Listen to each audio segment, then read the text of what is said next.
بسم اللہ الرحمن الرحیم. آج کی ہم جو ہے نا پریس میٹنگ جو ہمارے جو انتہائی جو ہے نا معزز مہمان وفاقی وزیر پاکستان سے آئے ہیں چودھری طارق فضل چودھری صاحب، انہیں سب سے پہلے ہم پاکستان پریس کلب یو کے مڈ لینڈ میں خوش آمدید کہتے ہیں کہ انہوں نے آج ہماری حوصلہ افزائی کی اور ہمیں عزت بخشی کہ انہوں نے اپنا قیمتی وقت ہمارے لیے نکالا. سب سے پہلے ڈاکٹر صاحب میں آپ کو پاکستان پریس کلب یو کے اور مڈ لینڈ کو تھوڑا سا بیک گراؤنڈ بتا دوں. پاکستان پریس کلب یو کے جو ہے نا یہ تقریباً آج سے 15 سال پہلے اس کا قیام ہوا، 2010 کی بات ہے. تو پاکستان پریس کلب یو کے جو ہے پورے یو کے میں جو ہے نا اس کے 190 جو ہے نا ممبرز ہیں پاکستان پریس کلب یو کے اس کی 6 برانچز ہیں، اور Pakistan press club midland اس کی ایک بڑی برانچ ہے. یہ بالکل وہی اگزامپل اگر میں دوں نا پاکستان کی، جیسے پاکستان وفاق ہے اور اس کے باقی 5 صوبے ہیں، ایسی جو ہے نا پاکستان پریس کلب یو کے جو ہے وہ مین ہے اور اس کے صدر ہیں مسرت اقبال راجہ صاحب. اور مڈ لینڈز آپ لے لیں جیسے پنجاب ہے پاکستان کا، تو یہ اس کی اہمیت اتنی ہے مڈ لینڈز کی. تو سب سے پہلے میں آپ کو انٹروڈکشن کرا دوں جتنے ہمارے دوست یہاں پہ موجود ہیں. آپ کے بائیں طرف جو ہے جناب صدر پاکستان پریس کلب یو کے مڈ لینڈ ناصر محمود راجہ صاحب تشریف فرمائے.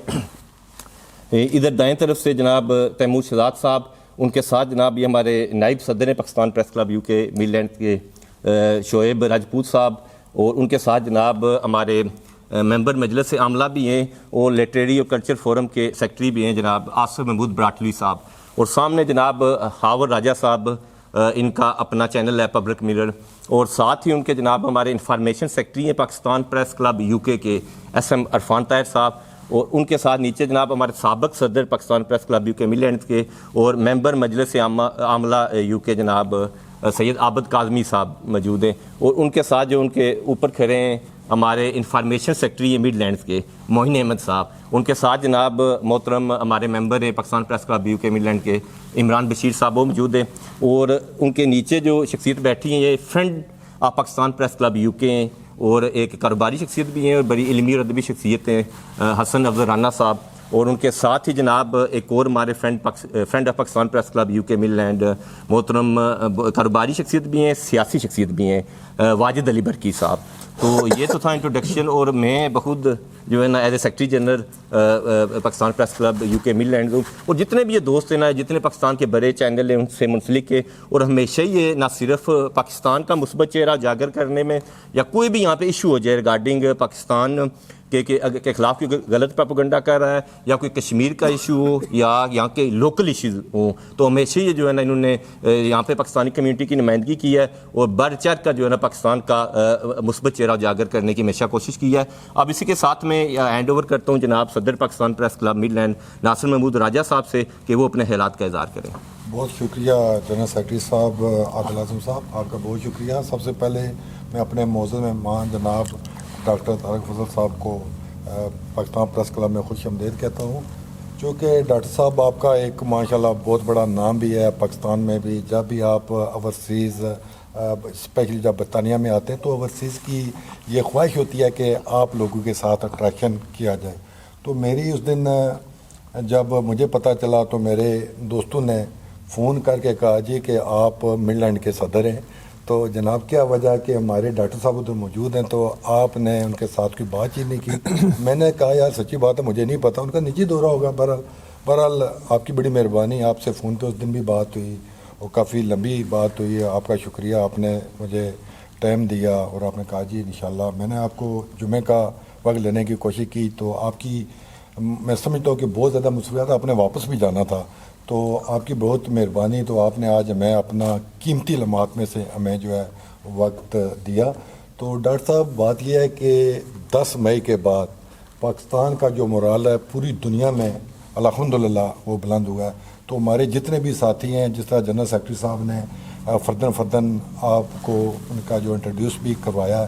تو یہ اپنی جو ہے محنت کے باوجود بھی یہ پاکستان کا جو مثبت چہرہ ہے وہ دنیا کے سامنے اجاگر کر رہے ہیں. اسپیشلی 10 مئی کے بعد جو پاکستان کی صورتحال بدلی ہے اس میں انہوں نے بڑھ چڑھ کر یعنی کہ یہ اپنی پازیٹیو رپورٹنگ جو ہے ہمارے جتنے بھی میرے معزز میں جو ہیں ممبران بھی ہیں عہدیداران بھی ہیں یہ بڑھ چڑھ کر جناب پریس کلب کے علاوہ اپنے چینلز کو جو ہے وہ اس میں خبریں دے رہے ہیں اور پاکستان کا جو مثبت چہرہ جو ہے وہ پوری دنیا کو دکھا رہے ہیں. تو آپ کا بہت شکریہ. میں آپ سے ریکویسٹ کرنے کا یہی تھا کہ چونکہ جو آزاد کشمیر کی موجودہ صورتحال ہے عوامی ایکشن کمیٹی کے جس طرح آپ اس کمیٹی میں شامل تھے تو چونکہ جو ہے برمنگھم یہ برطانیہ کا دوسرا بڑا بلکہ بین الثقافتی شہر بھی ہے اور سب سے زیادہ آزاد کشمیر میں جتنے بھی ڈسپورا ہیں وہ اس برمنگھم میں آباد ہے. تو میری یہ خواہش تھی کہ آپ آئیں. ہم چونکہ یہ نہیں ہے کہ الحمدللہ ہم پاکستان پریس کلب ہم پاکستانی پہلے ہم سمجھتے تو اوورسیز بعد میں, تو آپ کا آنے کا بہت شکریہ, آپ نے ہمیں قیمتی ٹائم دیا. تو بات یہی تھی کہ ہم نے جو آزاد کشمیر کی موجودہ صورتحال ہے اس پہ آپ سے کچھ سننا تھا کہ آپ نے بہت احسن طریقے سے ان معاملات کو سلجھایا جس پہ اوورسیز پاکستانی اور کشمیری کی آپ کو خراج تحسین پیش کرتے ہیں. ہم بھی اپنے جو پاکستان پریس کلب کے پلیٹ فارم سے تمام ساتھیوں کی طرف سے میں بھی آپ کا انتہائی مشکور ہوں. جس طرح آپ نے بڑے اچھے طریقے سے آپ کے ساتھیوں نے امیر مقام صاحب جتنے بھی آپ کی دیگر ٹیم میں لوگ شامل تھے اپنے اصل طریقے سے اس کام کو سر انجام دیا. تو ایک دفعہ پھر میں آپ کا انتہائی مشکور ہوں کہ آپ نے ہمیں اپنا قیمتی ڈاکٹر صاحب دیا. بہت شکریہ جناب, مہربانی. تو یہ تھے جناب صدر پاکستان پریس کلب یو کے مڈ لینڈ. تو اب میں جناب آج کے جو گیسٹ ہیں ہمارے فیڈرل منسٹر برائے پارلیمانی امور جناب ڈاکٹر فضل چودھری صاحب سے کہوں گا کہ وہ کچھ اظہار کریں اور پھر اس کے بعد دوست جو سوالات کرنا چاہتے ہیں. بسم اللہ الرحمن الرحیم. میں سب سے پہلے آپ تمام دوستوں کا بہت شکریہ ادا کرتا ہوں کہ آج آپ نے مجھے یہاں مدعو کیا برمنگھم میں, اور خاص طور پہ Pakistan press club Midland کے پریزیڈنٹ راجہ ناصر صاحب, جنرل سیکرٹری عادل صاحب, چودھری پرویز صاحب, زین صاحب, اور جو مختلف ہمارے میڈیا کے اور پریس کلب مڈ لینڈ کے برمنگھم کے سارے ہمارے دوست عہدیداران اور میڈیا سے تعلق رکھنے والے تمام بھائیوں کا دل کی گہرائیوں سے میں شکریہ ادا کرتا ہوں کہ آپ نے مجھے یہاں موقع دیا. آپ کی اپنے وطن کے ساتھ پاکستان کے ساتھ جو محبت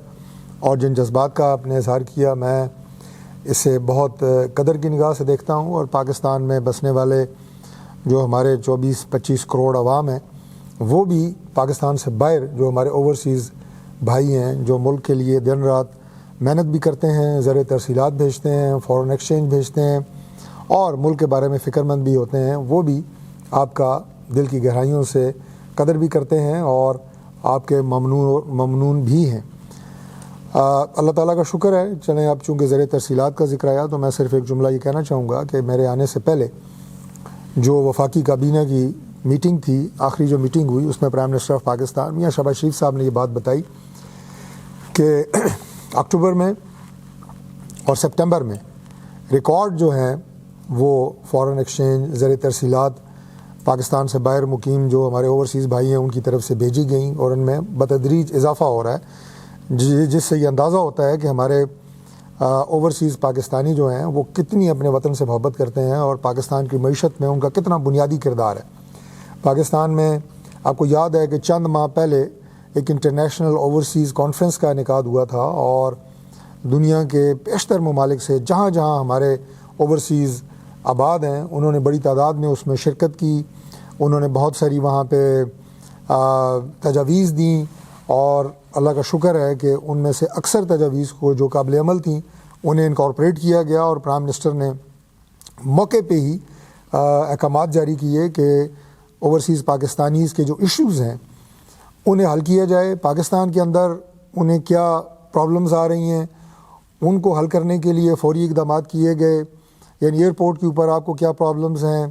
اس کے ساتھ سپیڈی کورٹس اوورسیز کے ایشوز جو پاکستان کے اندر پینڈنگ ہیں انہیں حل کرنے کے لیے سپیڈی کورٹس کا الگ قیام جو ہے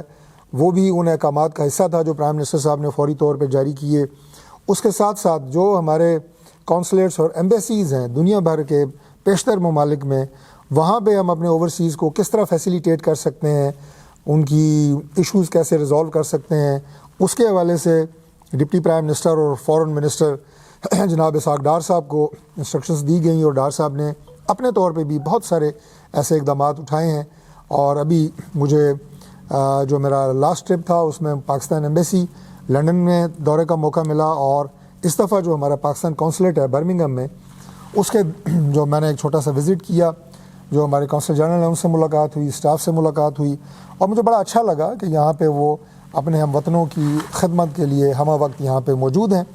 اور کچھ چھوٹے موٹے جو ایشوز تھے وہ بھی میں نے سنے اور انشاءاللہ ان کا بھی ازالہ کیا جائے گا۔ جہاں تک تعلق ہے پاکستان کی موجودہ جو آپ نے 10 مئی کے بعد کی واقعات کا ذکر کیا، اللہ تعالیٰ کا شکر ہے کہ 9 اور 10 مئی کی جو رات ہے اس کے بعد پاکستان کا دوسرا جنم ہوا۔ میں اسے ہمیشہ کہتا ہوں کہ that is a new birth of Pakistan. اس کی وجہ یہ ہے کہ اس خطے کے اندر ساؤتھ ایشیا میں انڈیا نے اپنی ایک ایسی ہیجمنی قائم کرنے کی کوشش میں تھے، اور خاص طور پہ جو ایک سوچ اور ذہنیت آپ کو نریندر مودی کی شکل میں نظر آتی ہے، جو آج بھی ہندوتا ازم کی بات کرتے ہیں۔ اس سے پہلے انڈیا کا چہرہ کبھی کسی دور میں ایک سیکولر چہرہ ہوا کرتا تھا، اور اس میں مختلف مذاہب سے تعلق رکھنے والے جو اقوام ہیں وہ رہائش پذیر تھیں، لیکن اس وقت جس ایکسٹریمزم کی طرف انڈیا چلا گیا ہے وہ سوائے ہندوازم کے کسی اور کو بھی انڈیا میں برداشت کرنے کے لیے تیار نہیں ہے۔ باقی تمام مذاہب کے لیے انہوں نے جو عرصہ حیات ہے وہ تنگ کیا ہوا ہے، اور اس کے ساتھ ساتھ انڈیا یہ سمجھتا تھا کہ شاید اس خطے میں وہ سب سے بڑا کوئی ڈان ہے، یا اس خطے کا سب سے بڑا جو ہے وہ کوئی چودھری بننے کی کوشش کر رہا تھا۔ اللہ تعالیٰ کا شکر ہے کہ پاکستان نے جو 6 مئی کو انڈیا کی طرف سے جارحیت کی گئی اس کا جو منہ توڑ جواب 9 اور 10 مئی کو دیا، اس کے بعد پوری دنیا نے دیکھا کہ پاکستان اس خطے میں کبھی بھی جارحیت کی بات نہیں کرتا، کبھی بھی اوفینسو رول پاکستان کا نہیں رہا، لیکن ہم نے شروع سے یہ بات کی کہ اگر پاکستان پہ جارحیت مسلط کی گئی تو ہم اس کا منہ توڑ جواب دیں گے، اور ہم اپنا دفاع کرنے کی مکمل صلاحیت رکھتے ہیں۔ اللہ تعالیٰ کا شکر ہے کہ پاکستان نے اس دفعہ بھی بھارتی جارحیت کا جواب جس جوابی حملے سے دیا، اور راجوڑی سے لے کے پٹھان کوٹ تک جس طرح ان کی ایئر بیسز اور ان کی فوجی تنصیبات کو نشانہ بنایا گیا، سینکڑوں کی تعداد میں ان کے فوجی ہلاک ہوئے، 6 ان کے جہاز جس میں سے 3 جو فرانسیسی طیارے ہیں رافیل وہ گرائے گئے۔ اور آپ کو یاد ہے کہ ابھی حالیہ دنوں میں چند دن پہلے بھی پریزیڈنٹ ٹرمپ نے غالباً 6ٹی دفعہ اس بات کا برملا میڈیا پہ ذکر کیا کہ انڈیا کے 6 سے 7 جہاز جو ہے وہ پاکستان نے 10 مئی کو گرائے ہیں۔ اور انڈیا میں بھی مودی اور اس کی بدنام زمانہ سرکار کو بہت زیادہ سوالات کا سامنا ہے اپوزیشن کی طرف سے اور دیگر سیاسی جماعتوں کی طرف سے کہ آپ نے انڈیا کی پوزیشن کو کمپرومائز کیا، انڈیا کا جو دفاعی سسٹم تھا اسے آپ نے کمپرومائز کیا، انڈیا کی کمزوری دنیا کے سامنے ایکسپوز ہوئی، انڈیا کا جو میڈیا ہے اس کا جھوٹ پوری دنیا کے سامنے ایکسپوز ہوا، انڈیا کا جو سائبر کرائم سسٹم ہے وہ مکمل طور پہ پاکستان کی طرف سے سیز کر دیا گیا، اور اس کی ریکگنیشن جو ہے دنیا بھر میں تمام ممالک نے تقریباً کی۔ اور سب سے بڑی بات یہ ہے کہ اس کا جو فائدہ ایک اور ایشو کے حوالے سے ہوا وہ بہت بڑی ایک سفارتی کامیابی ہے پاکستان کی، اور وہ ہے مسئلہ کشمیر، کیونکہ مسئلہ کشمیر ایک انٹرنیشنل ڈسپیوٹ ہے، اور پاکستان نے ہمیشہ پوری دنیا میں مسئلہ کشمیر کے حوالے سے آواز بلند کی، قطع نظر کہ پاکستان میں کوئی بھی حکومت رہی، بلند یا کمزور آواز ہو سکتی ہے کسی دور میں۔ میں اب کسی پہ کوئی سیاسی حوالے سے بات نہیں کروں گا، لیکن میں یقین سے یہ بات کہتا ہوں کہ ہر دور حکومت میں مسئلہ کشمیر کے حوالے سے ہر نیشنل انٹرنیشنل فورم کے اوپر آواز اٹھائی گئی۔ پاکستان نے پوری دنیا کو اس مسئلے کی حساسیت سے آگاہ کیا، اور آج تک پاکستان کا گورنمنٹ ایک طرف، پاکستان کا بچہ بچہ یہ بات کہتا ہے کہ کشمیر پاکستان کے شاہراہ سے زیادہ قریب ہے، جو حضرت قائد اعظم کا قول تھا۔ اور اس مسئلے کو انڈیا نے پہلے یہ کہنا شروع کیا کہ یہ ایک ریجنل ایشو ہے، اس کے بعد انڈیا آج کل یہ کہہ رہا تھا کہ it's a dispute between the 2 countries, کہ یہ بائی لیٹرل ایشو ہے 2 ممالک کے درمیان۔ لیکن آج پوری دنیا ایک دفعہ پھر اس بات کو تسلیم کر چکی ہے کہ مسئلہ کشمیر ایک انٹرنیشنل ایشو ہے، اور یہ جب تک حل نہیں ہوگا اس خطے کے اندر یہ ایک ٹکلنگ بامب ہے، جس سے کبھی بھی اس خطے کے اندر جو ہے وہ پیس پروسیس جو ہے وہ ڈیریل ہو سکتا ہے۔ اور دونوں ممالک چونکہ اٹامک پاور ہیں، اس لیے اس مسئلے کو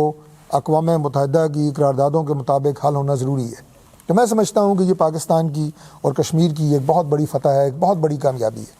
اس کے ساتھ ساتھ آپ دیکھ رہے ہیں کہ پاکستان کو جس طرح پذیرائی مل رہی ہے پوری دنیا میں، آج اگر ہم پاکستان کی سعودی عرب کے ساتھ بات کریں، جو معاہدہ ہوا دفاعی معاہدہ، جس میں ہم نے سعودی عرب کے ساتھ یہ معاہدہ کیا کہ دونوں مسلمان ممالک ایک ملک ہے، اور اگر کسی بھی ایک ملک کے خلاف جارحیت کی گئی،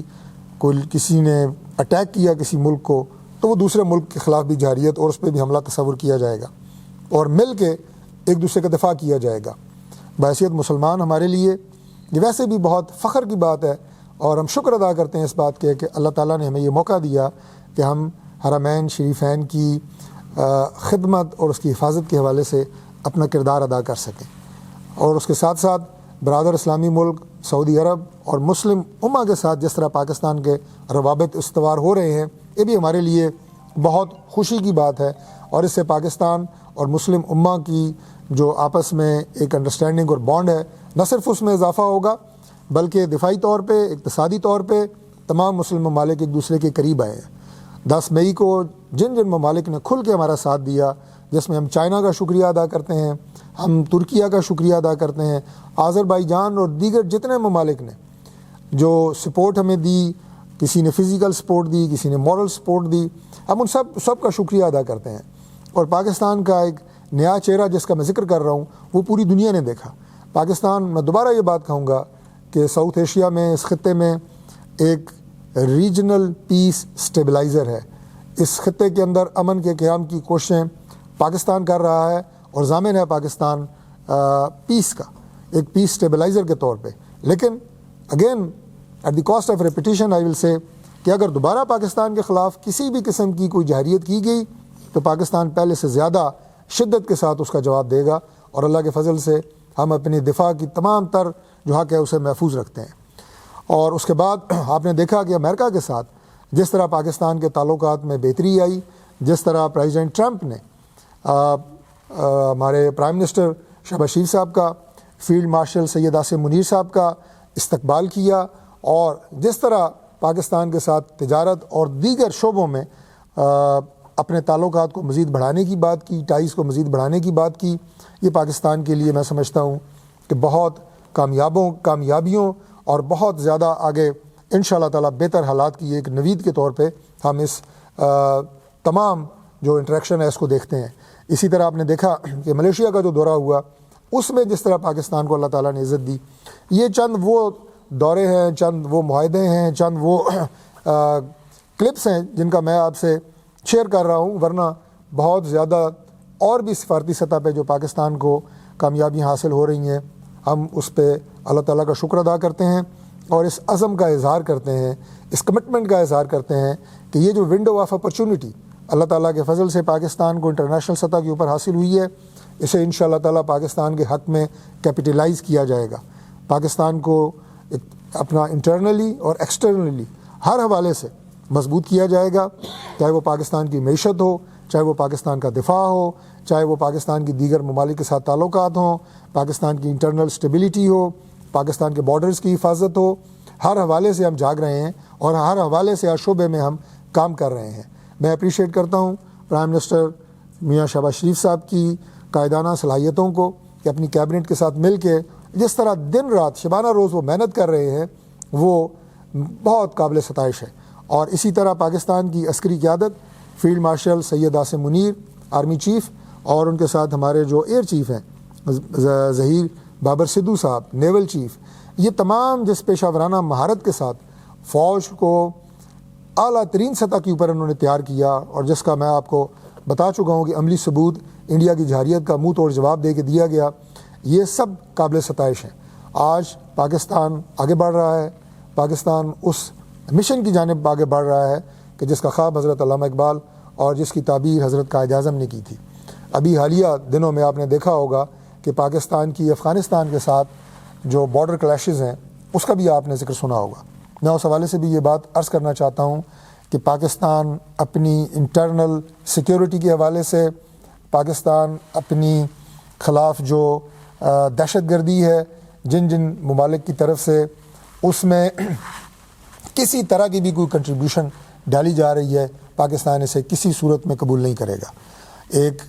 آزاد، خود مختار اور خوددار ملک کی حیثیت سے ہم مکمل حق رکھتے ہیں کہ پاکستان کے خلاف کسی بھی ملک سے اگر جارحیت ہوگی، اور جیسا کہ میں نے افغانستان کا نام لیا جہاں پہ محفوظ ٹھکانے ہیں دہشت گردوں کے، وہ بارڈر پار کرتے ہیں، پاکستان میں دہشت گردی کرتے ہیں، لوٹ مار کرتے ہیں، ہمارے شہریوں کا خون بہاتے ہیں، ہماری جو لا انفورسنگ ایجنسیز ہیں ان کے افسران اور جوانوں کو شہید کرتے ہیں اور اس کے بعد یہاں سے دوبارہ افغانستان بھاگ جاتے ہیں۔ اس کا متعدد دفعہ افغانستان سے پاکستان نے مطالبہ کیا کہ آپ کی سرزمین ہمارے خلاف دہشت گردی کے لیے استعمال ہو رہی ہے، اور نہ صرف زبانی طور پہ بلکہ عملی طور پہ ثبوت کے ساتھ جو افغان طالبان رجیم ہے اسے یہ بات بتائی گئی کہ پاکستان اور افغانستان دو برادر اسلامی ملک ہیں۔ اور یہاں پہ یہ بات میں واضح کرنا چاہتا ہوں کہ پاکستان کا جو افغان عوام ہے ان کے ساتھ نہ ہمیں کوئی گلہ ہے، اور نہ یہ جو پاکستان کی طرف سے افغانستان کے اندر دہشت گردوں کے ٹھکانوں کو نشانہ بنایا گیا اس کا تعلق افغان عوام سے ہے۔ ہم بات کر رہے ہیں افغان طالبان رجیم کی جو وہاں پہ زبردستی مسلط ہے، اور وہ کوئی الیکٹ ہو کے نہیں آئی، کوئی افغان عوام کی وہ نمائندہ حکومت نہیں ہے، لیکن چونکہ وہ ایک عبوری حکومت کے طور پہ وہاں پہ اس وقت قابض ہیں، تو لہٰذا ہم نے انہی سے بات کرنی ہے۔ ہمارے ڈپٹی پرائم منسٹر اور فورن منسٹر جناب اسحاق ڈار صاحب وہاں تشریف لے کے گئے، اور عسکری سطح پہ بھی ہمارے ان سے رابطے قائم و دائم رہے، اور ہر موقع پہ ہم نے انہیں بتایا کہ کس کس جگہ سے افغانستان سے دہشت گرد پاکستان انٹر ہو رہے ہیں، اور وہاں کس کس جگہ کے اوپر ان کے محفوظ ٹھکانے موجود ہیں، اور آپ ان کی سرپرستی نہ کریں۔ پاکستان افغانستان بارڈر کو محفوظ ہونا چاہیے، اسے در اندازی کے لیے استعمال نہیں ہونا چاہیے، اور یہ یاد رکھیں کہ دنیا کا کوئی بھی بارڈر ہو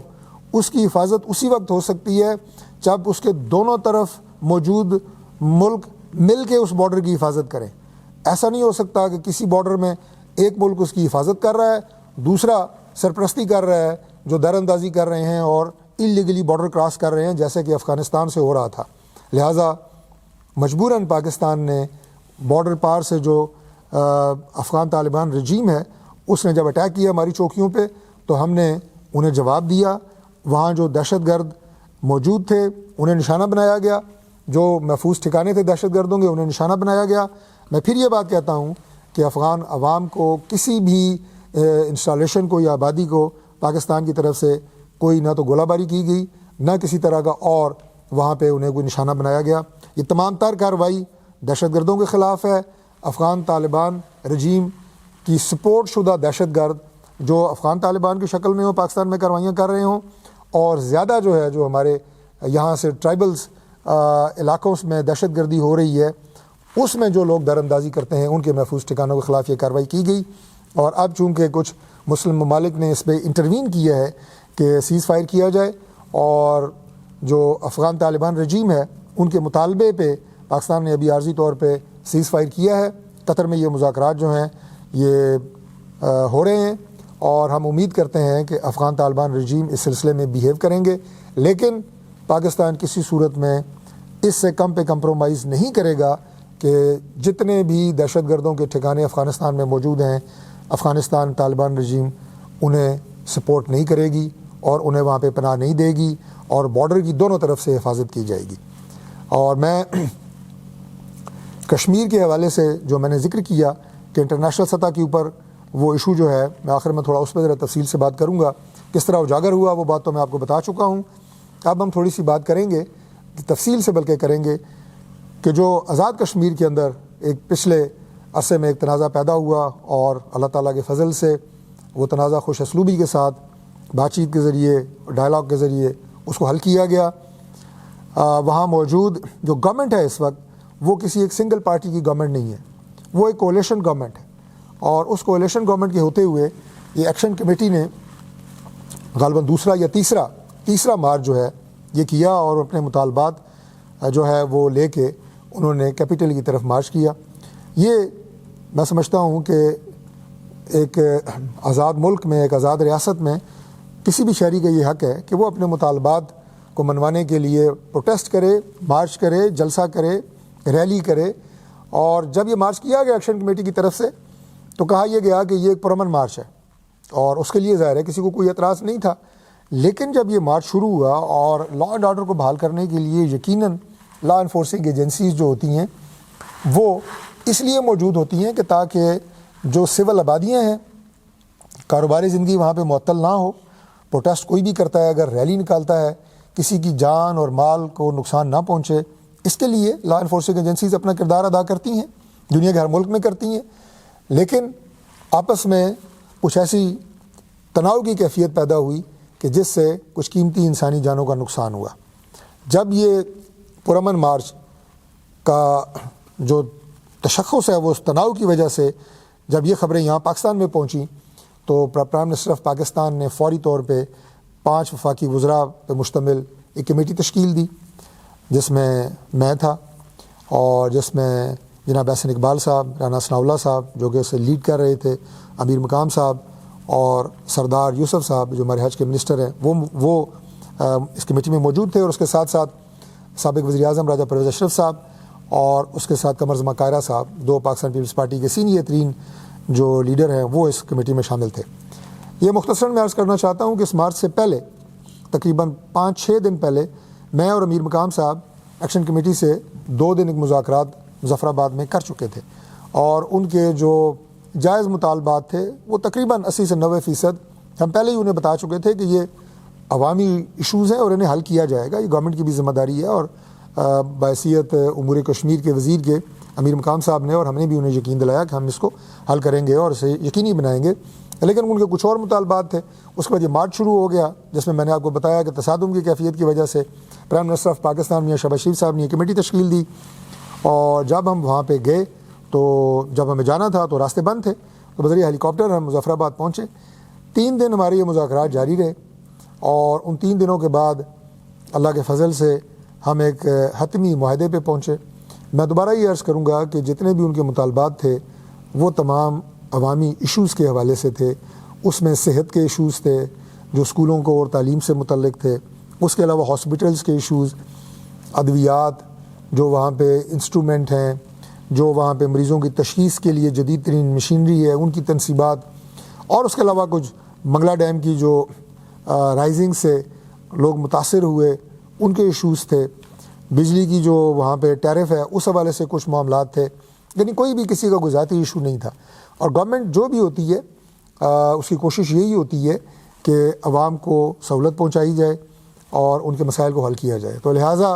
میں سمجھتا ہوں کہ یہ جو معاہدہ تھا، میں نے ہمیشہ یہ بات کی ہے کہ یہ امن کی جیت تھی، یہ کشمیر کی جیت تھی، یہ پاکستان کی جیت تھی، اور ہم کوئی کسی بھی حوالے سے کوئی انار کا خول پہن کے اس معاہدے میں نہیں بیٹھے تھے۔ ہم بیٹھے تھے کشمیر کے لیے، کشمیر کے عوام کے لیے، اور وہاں پہ امن اور سکون کے لیے، اور ان لوگوں کو کہ جو لوگ ان مطالبات کے حل ہونے کے بعد مستفید ہوں گے ان کے لیے بہتر کوئی خبر لے کے جانے کے لیے۔ اور پرائم منسٹر آف پاکستان کا میں اس حوالے سے شکریہ ادا کرتا ہوں کہ انہوں نے کمیٹی کو فری ہینڈ دیا کہ جو بھی مطالبات آپ جائز مطالبات سمجھتے ہیں جو قابل حل ہیں وہ آپ کو پوری اجازت ہے، اور اس کے لیے جو بھی فنڈز گورنمنٹ آف پاکستان کو آپ کہیں گے میری طرف سے آپ کو فری ہینڈ ہے کہ میں انشاءاللہ وہ فنڈز آپ کو فراہم کروں گا۔ اور اس کے بعد جب ہم واپس آئے اور یہ معاہدہ طے پا گیا اور جو احتجاج ہے وہ ختم ہو گیا، تو پرائم منسٹر آف پاکستان نے ہماری اس کمیٹی کو، 7 رکنی کمیٹی کو وزیر اعظم ہاؤس میں چائے پہ بلایا، سب کا شکریہ ادا کیا، خراج تحسین پیش کیا۔ اس کے ساتھ ساتھ وزیر خزانہ کو بھی بلایا اور وزیر خزانہ کو ہدایت کی کہ جو وعدے یہ وہاں کر کے آئے ہیں ان کی جو تکمیل ہے اس میں جو آپ کا کردار ہے میری طرف سے وہ آپ نے ادا کرنا ہے، اور وہ فنڈز مہیا کرنے ہیں گورنمنٹ آف پاکستان نے، کیونکہ دوبارہ میں یہ بات کہوں گا کہ کشمیر ہمارے دلوں کے بہت قریب ہے، کشمیر کے جو ایشوز ہیں وہ ہمارے دلوں کے بہت قریب ہیں، اور prime minister of Pakistan committed ہیں اس بات کے اوپر کہ وہاں پہ کسی طرح کے کوئی ایسے مناظر نہ دیکھنے کو ملیں سڑکوں پہ جس سے کوئی فتنہ، فساد، انتشار کی کوئی تصویر کشی ہو، اور ہمارے ازلی دشمن انڈیا کو یہ موقع ملے کہ وہ آزاد کشمیر جو کہ ہمارے ماتھے کا جھومر ہے اس کے حوالے سے کوئی منفی پروپیگنڈا انٹرنیشنل کمیونٹی کے سامنے کر سکے۔ تو یہ ہمارا مین ٹارگٹ تھا ان مطالبات کا۔ اس کے علاوہ جو ہماری مہاجرین کی سیٹیں ہیں، جو آپ کی سیٹیں ہیں، آپ کے لوگ وہاں پاکستان میں ان سیٹوں پہ کھڑے ہوتے ہیں، آپ کے لوگ ووٹ کرتے ہیں، اس کے حوالے سے بھی کچھ کنسرنز جو ہے وہ ان مذاکرات میں ان کا اظہار کیا گیا۔ لیکن چونکہ یہ ایک دن کا ایشو نہیں ہے اور یہ ایسا نہیں ہے کہ آپ کسی ایگزیکٹو آرڈر کے ذریعے ان سیٹوں کو بڑھا سکیں یا ختم کر سکیں، لیکن ہم نے ایک 6 رکنی کمیٹی تشکیل دی ہے جس میں اور امیر مقام صاحب پاکستان کی طرف سے ہیں 2 وزراء، اس طرح 2 وزراء ہمارے JK گورنمنٹ کے ہیں، اور 2 نمائندے ایکشن کمیٹی کی ہوں گے. اس میں لیگل فرٹرنیٹی سے بھی سینئر لوگ شامل ہوں گے اور انشاءاللہ تعالی 20 اکتوبر کے بعد دوبارہ جو ہے ہم بیٹھیں گے, آپس میں بیٹھیں گے, جو کمٹمنٹس ہوئی ہیں اس پہ جو ہم نے اس وقت تک جو آرڈرز ہو چکے ہیں ان کا جائزہ لیں گے, وے فارورڈ کا تعین کریں گے, کشمیر کمیٹی اپنا ایکشن کمیٹی کے لوگوں کو بلائیں گے اور جس طرح یہ معاہدات ہوئے ہیں, جس طرح ہم نے کشمیر میں ایکشن کمیٹی کو اور دیگر احباب جیسے آج یہاں پہ آئے ہیں تو یہاں پہ بھی بیشتر کشمیر کمیونٹی کے لوگوں سے ملاقات ہوئی. ہر ایک نے اس ایشو کے حوالے سے پوچھا, کشمیر کے حوالے سے پوچھا, کیونکہ یہاں پہ جو ہماری اوورسیز کمیونٹی برطانیہ میں مقیم ہے اور برمنگھم میں خاص طور پہ, ان میں تقریباً 90% وہ لوگ ہیں جو کشمیر سے تعلق رکھتے ہیں, آزاد کشمیر سے جو وابستہ ہیں. اور ان سب نے بڑی خوشی کا اظہار کیا کہ جیسے کہ ابھی پریزیڈنٹ صاحب بھی بات کر رہے تھے پریس کلب کے کہ اس پہ سارے خوش تھے کہ خوش اسلوبی سے یہ معاملات طے ہوئے ہیں اور آگے یہ کمیٹی اپنا کام کرے گی. جو وعدے ہوئے ہیں ان کی جو تکمیل ہے اس کی ضامن جو ہے وہ گورنمنٹ آف پاکستان ہے اور اس کے لیے وسائل کی فراہمی کی گارنٹی جو ہے پرائم منسٹر آف پاکستان میاں شہباز شریف صاحب نے دی ہے اور ایکشن کمیٹی نے اور دیگر وہاں پہ جتنے نمائندگان تھے آزاد کشمیر میں, مظفر آباد میں, ان سب نے پرائم منسٹر آف پاکستان کا شکریہ ادا کیا, گورنمنٹ آف پاکستان کا شکریہ ادا کیا. اور میں آپ کا بھی بہت شکریہ ادا کرتا ہوں کہ آپ کی وساطت سے مجھے کہنے میں خوشی ہو رہی ہے کہ یہاں پہ بھی جتنی کشمیر کی کمیونٹی سے میری ملاقات ہوئی انہوں نے بھی پرائم منسٹر آف پاکستان کا, گورنمنٹ آف پاکستان کا شکریہ ادا کیا کہ اس ایک نازک صورتحال پہ انہوں نے انٹروین کیا, خوش اسلوبی سے یہ معاملات طے پائے. تو میں ان الفاظ کے ساتھ ایک دفعہ پھر آپ سب کا شکریہ ادا کرتا ہوں کہ آپ نے مجھے موقع دیا کہ یہاں فزیکلی بھی میرے جتنی بھی پاکستان کے بھائیوں سے ملاقات ہوئی اور اس کے بعد آج آپ کی پریس کلب کے حوالے سے یہاں مقیم جتنے ہمارے پاکستانی ہیں ان سے بات چیت کا موقع ملا. پاکستان زندہ باد, کشمیر پائندہ باد.